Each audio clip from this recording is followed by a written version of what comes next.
11e et le 16e jour du cycle menstruel, cet enfant sera une fille. C'est-à-dire qu'il faut être vigilant. Ce que je peux vous dire encore, c'est que... Bonsoir mes frères et sœurs.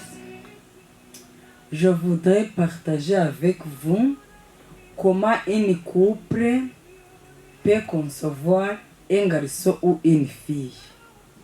En bref, mes frères et sœurs, pour que un couple tombe enceinte d'un enfant de sexe masculin ou féminin, il faut que le couple connaisse bien le cycle menstruel de la femme. C'est-à-dire, il faut que la femme ou l'homme connaisse bien la date donc c'est-à-dire la date de l'aigle de la femme, du cycle menstruel. Par exemple, je vais utiliser le cycle menstruel de 28 jours. Si votre femme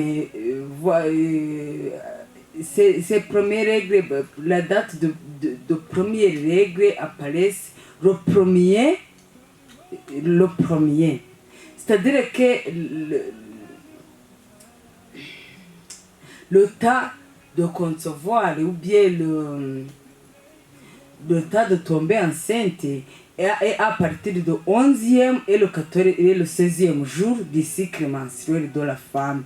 C'est-à-dire entre le 11e et le 16e jour, ce sont les 6 jours que la femme peut tomber enceinte.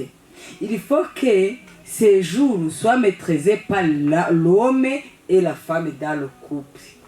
Si tu connaissais bien tes jours de fécondation ou bien que tu peux tomber enceinte, il faut être bien sûr de ton cycle menstruel. Par exemple, si tu veux concevoir un garçon, si tu as tes règles par exemple le 1er décembre, si c'est le 1er décembre, pour que tu conçois un garçon, tu feras de l'apport sexuel au 14. Si tu es le 14e jour du cycle menstruel, tu verras un garçon. Alors si tu le fais le 11e, entre le 11e et le 16e jour du cycle menstruel, cet enfant sera une fille. C'est-à-dire qu'il faut être vigilant. Ce que je peux vous dire encore, c'est que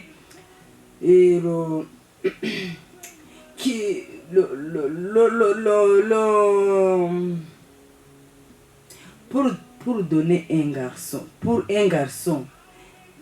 un homme, à l'éjaculation de l'homme, il éjacule plusieurs quoi? Intanga nyinshi. Garçon ou fille. Mais le garçon meurt très vite, tandis que la fille meurt très lent, après 3 jours. Tandis qu'une fille et un garçon meurt seulement 24 heures seulement. Tandis qu'une fille peut dire 3 jours, c'est autant des heures. C'est-à-dire, pour trouver un garçon, il faut faire de rapport sexuel à la 14e jour. Tandis que si tu veux une fille, tu vas le faire le 11e, entre le 11e et le 16e jour du cycle menstruel. C'est ça que je vous le dis pour le moment. Je voudrais vous partager comment vous pouvez concevoir un garçon ou une fille.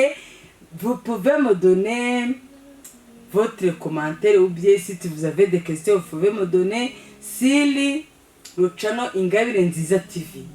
Merci beaucoup. À la prochaine.